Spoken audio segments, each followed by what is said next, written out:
Witeka mana Abrahamu, mana ya Isaka, mana ya Israeli, se umwami wacu Yesu Kristo, turagushima wowe wamyeho uriho kandi giruze, waremye ijuru n'isi iboneka n'ibitaboneka. Turagushima ku rukundo wadukunze cyane kandi ukaba warabigaragaje mu gutanga Yesu Kristo ku bwacu.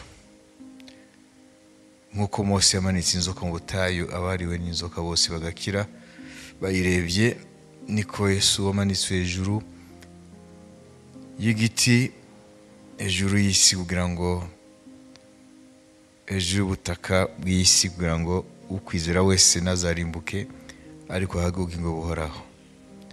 Turagushima rero ku murimo wakoze ku musaraba ku bwacu. Turagushima ko uri iburyo bwa Data umutambyi mukuru usengera abegera Imana bakunyuzeho. Turagushimira kandi ko witeguye ugaruka kugira ngo uhure nabo wacunguye igitoro ryawe n'umugeni. Turagushima mwami ku Mwuka Wera n'ijambo ryawe, uduhe muri bihe turimo kumenya ubushake bwawe nuko tukwiye guhagarara mu bihe nk'ibi isi igezemo. Imigambi ya Satani yo kuyobya amahanga yose, mwami abana bawe bayitahure, bamenye ibinyoma bya Satani babitandukanye n'ukuri. Turagushimira Mwuka Wera ku murimo ukora. Turagushimira no ku buntu bwa Kristo buri burakora mitima yihannye by'ukuri mu izina rya Yesu. Amen. Haleluya. Umurimo w'ubuntu bw'Imana mu mutima wihannye. L'œuvre de la grâce dans un cœur repentant. Ntabwo ari umutima wose, umutima wihannye. None umutima wihannye umera gute? Qu'est-ce que la repentance? Yesu umutima wihannye umeze gute? Qu'est-ce qu'un cœur repentant? Umeze gute? Un cœur repentant, umutima wihannye, désigne un cœur qui éprouve un profond regret pour ses fautes. Ni umutima ubabajwe cyane n'ibyaha biwurimo et désire sincèrement changer sa conduite. Ukaba wifuza cyane guhindura imyitwarire. C'est un cœur contrit. Ni umutima ufite agahinda ko kutuzuza inshingano Imana ibiteze ku muntu. C'est un cœur contrit, prêt à reconnaître ses erreurs et à demander pardon. Ni umutima ufite agahinda ko kutumvira Imana ariko ukaba witeguye kwemera icyo ijambo ry'Imana rivuga aho kwiha raison mbere y'ijambo ry'Imana. Ukaba witeguye rero kubivamo no gutangira inzira nshasha yo kumvira Imana. En d'autres termes, c'est un cœur qui a pris conscience de son péché. Ni umutima wamaze guhishurirwa icyaha cyawo, qui en est désolé et qui aspire à une transformation intérieure. Ukaba ubabajwe no kutumvira Imana, ukaba wifuza impinduka muri wo. Uwo ni wo mutima wihannye. Birumvikana? Amen. Hari ibintu ugene wumva, hari ibintu wagiye wumva biranga umutima wihannye. Agahinda ko kubabaza Imana. Ikindi ni iki wumvise? Kwifuza impinduka. Ikindi ni iki? Kwemera icyaha. Ikindi ni iki? Un cœur repentant. Qu'est-ce qu'un cœur repentant? Niki umutima wihannye.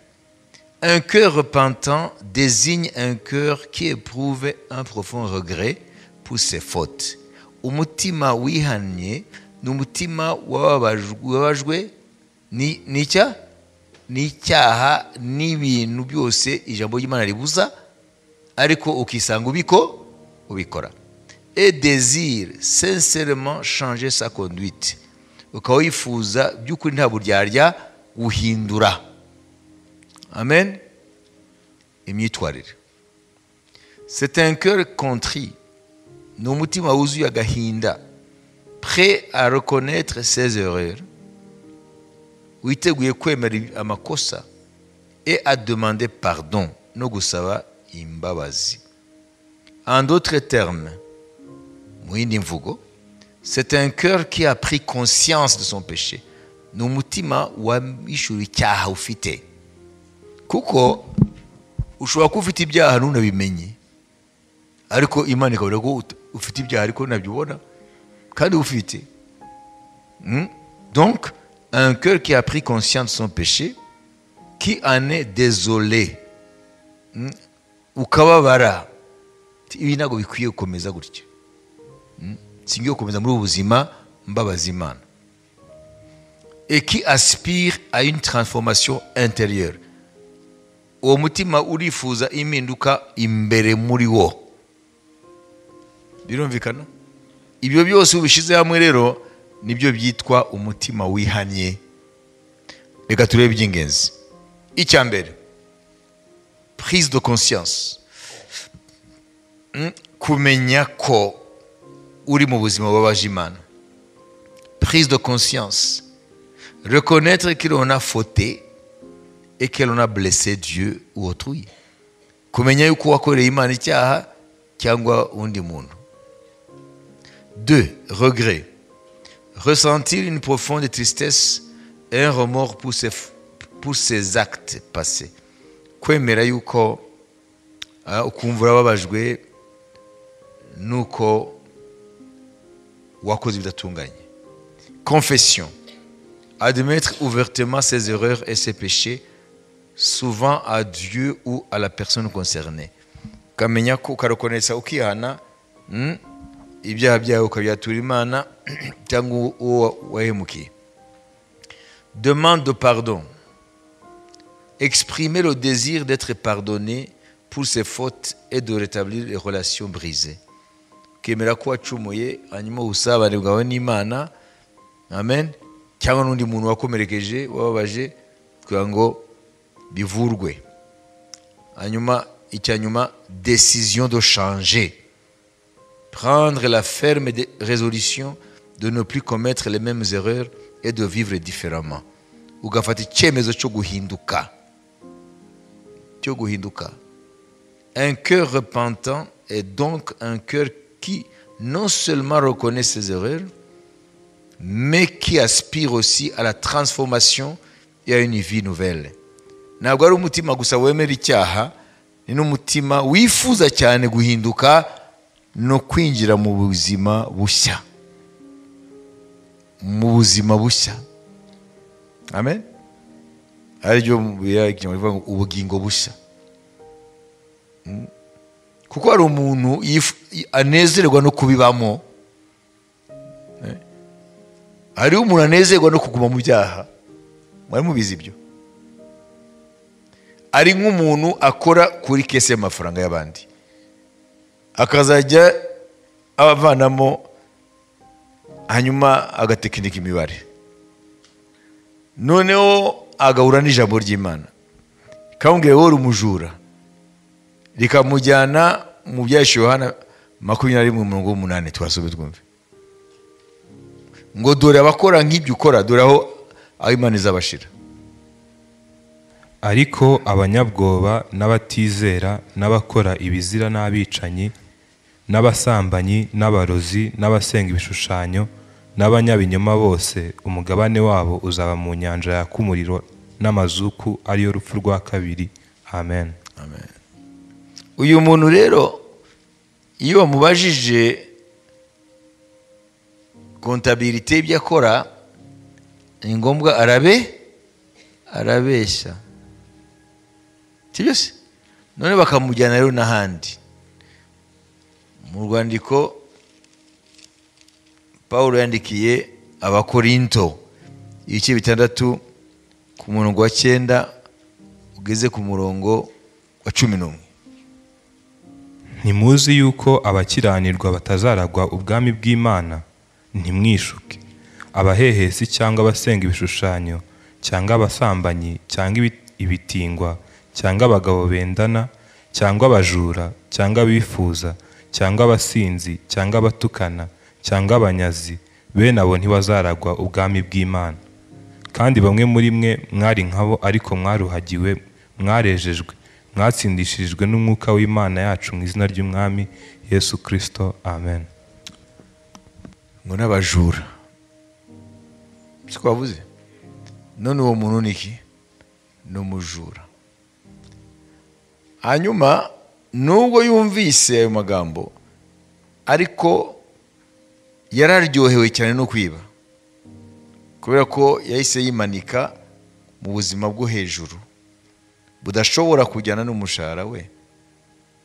Rero ubwo buzima yaryohewe bwo kubamo, kandi umushahara utabimwemerera, azajya rero akomeza kwiba, kabone nubwo yumvise ko aho Imana izamushira amaherezo ari habi. Rero hariho abantu qui se complaisent, bumva baguwe neza mu byaha. Murayumva? Bene abo rero nta mutima wihanye bazigera bagira, kuko nta mutima wihanye bazigera bagira, nta buntu bw'Imana buzabakoreramo. Niwo mutwe w'isomo. Mwayumvise? Kubera ko bafite imitima yinangira, kabone nubwo bumvise ukuri, bwa buntu Yesu yatuzaniye ntago buzabakoreramo, kuko bukorera gusa mu mutima wihanye, ntago bukorera handi. Ubuntu bw'Imana ntago bukorera mu mutima utihanye. Tumaze kumva rero umutima wihanye icyo ari cyo, none turongere twibukanye ubuntu icyo ari cyo, kuko muri iyi nyito harimo muri titre harimo amagambo abiri makuru: umutima wihanye n'ubuntu. Alors c'est quoi la grâce selon la Bible? Ubuntu ni iki? La grâce est la faveur, le secours gratuit que Dieu nous donne pour répondre à son appel, afin de devenir enfant de Dieu, enfant adoptif participant de la divine nature de la vie éternelle. Nous voyons ubuntu ni favor Imana iduha, ni impano Imana iduha, ntacyo twayikoreye, kugira ngo tubashe kubabarirwa no guhindurwa kuba abana bayo. La grâce est associée au salut. Ubuntu bufatanye n'agakiza, nibwo buzana agakiza, nibwo shingiro ry'agakiza. Donc dans la grâce, il y a une aide surnaturelle de Dieu pour le salut de l'âme. Imana iguhaye ubuntu kabwakira, hari imbaraga zitatangira gukorera muri wowe kugira ngo zikize ubugingo bwawe, ubutware bw'umwijima, ou encore au pouvoir habilitant et à la guérison spirituelle offert par Jésus-Christ. Nuvuga ngo ubuntu buduha n'ubushobozi, d'abord ubuntu ni impano, ariko iyo mpano ikaba irimo ubushobozi. Ariko ubwo buntu bukaba bwaravuye ku murimo Yesu yakoze ku musaraba. Mu Baroma nako 3:23-24. Kuko bose bakoze ibyaha ntibashyikira ubwiza bw'Imana, ahubwo batsindishirizwa n'ubuntu bwayo ibibahereye ubusa, kubwo gucungurwa kubonerwa muri Yesu Kristo. Amen. Bwa buntu duhabwa ku busa twabuheshejwe no gucungurwa kwa Yesu Kristo, sacrifice ya Yesu Kristo. Nubwo biri gratuit, nubwo ari ubuntu, nubwo ari impano y'Imana, ariko ari ikiguzi cyatanzwe. Sijwe tugitanga, hari uwagitanze. Abaroma 6:23. kuko ibihembo by'ibyaha ari urupfu, ariko impano y'Imana ni ubugingo buhoraho muri Yesu Kristo umwami wacu. Amen. kuko ibihembo by'ibyaha ari urupfu, ariko impano y'Imana ni ubugingo buhoraho bibonerwa muri Kristo Yesu. Uvuga ko ubuntu buduhesha agakiza ni impano. Amen. Impano rero ushobora kuyakira cyangwa ukayanga. Efeso 2:8 mwakijijwe n'ubuntu kubwo kwizera, ntibyavuye kuri mwe ahubwo ni impano y'Imana. Amen. Amen. Wabise? Mwakijijwe n'ubuntu kubwo kwizera, ntibyavuye kuri mwe, ni impano y'Imana. Bwa buntu rero nubwo ari impano ntibukorera ariho hose, bukorera mu mutima wemeye kwihana. Imana ishimwe. Bukorera mu mutima wemeye kwihana, kandi kwihana twamaze kumva uko ibyo ari byo. None nashaka dufate iminota 5 buri muntu wese ajya imbere y'Imana, kuko turacyari mu rugendo rwo kwezwa. Hanyuma agenda imbere y'Imana n'umutima we, hanyuma yibaze iki kibazo: ese ndi mu buzima bwo kwihana? Wayibise? Ese umutima wanjye ni umutima wihannye? Ubuzima bwo kwihana butandukanye n'ubuzima bwo kwinangira. Jya imbere y'Imana wibaze, ese ndi mu buzima bwo kwihana? Ese mfite umutima wihannye? Hanyuma Umwuka aragufashe kugira ngo wihe igisubizo cyiza. Dufate iminota 5. Kikazo kirumvikana? Nimba hari ibintu utarihanye ubyihane, kuko umaze kuvuga ibisobanuro byo kwihana. Nta buntu bw'Imana buzakorera mu mutima wawe nimba udafite umutima wihana. Umutima wihannye niho ubuntu bw'Imana bukorera. Iyo umutima utihannye ntabwo ubuntu bw'Imana buhakorera. Ndio ndavuga umutima winangiriye, uriyiziho ibyaha ariko ntabwo ushaka kubyihana, ntabwo ubuntu bw'Imana buzahakorera. Ahubwo ikizavuka uzakomeza guhambirwa n'amadayimoni, none ukarushizaho kuba mubi. Wabibise? Mu buryo amahirwe yo kuzihana akabura, kugeza aho urupfu ruzazira ukagutwara. Fata iminota 5.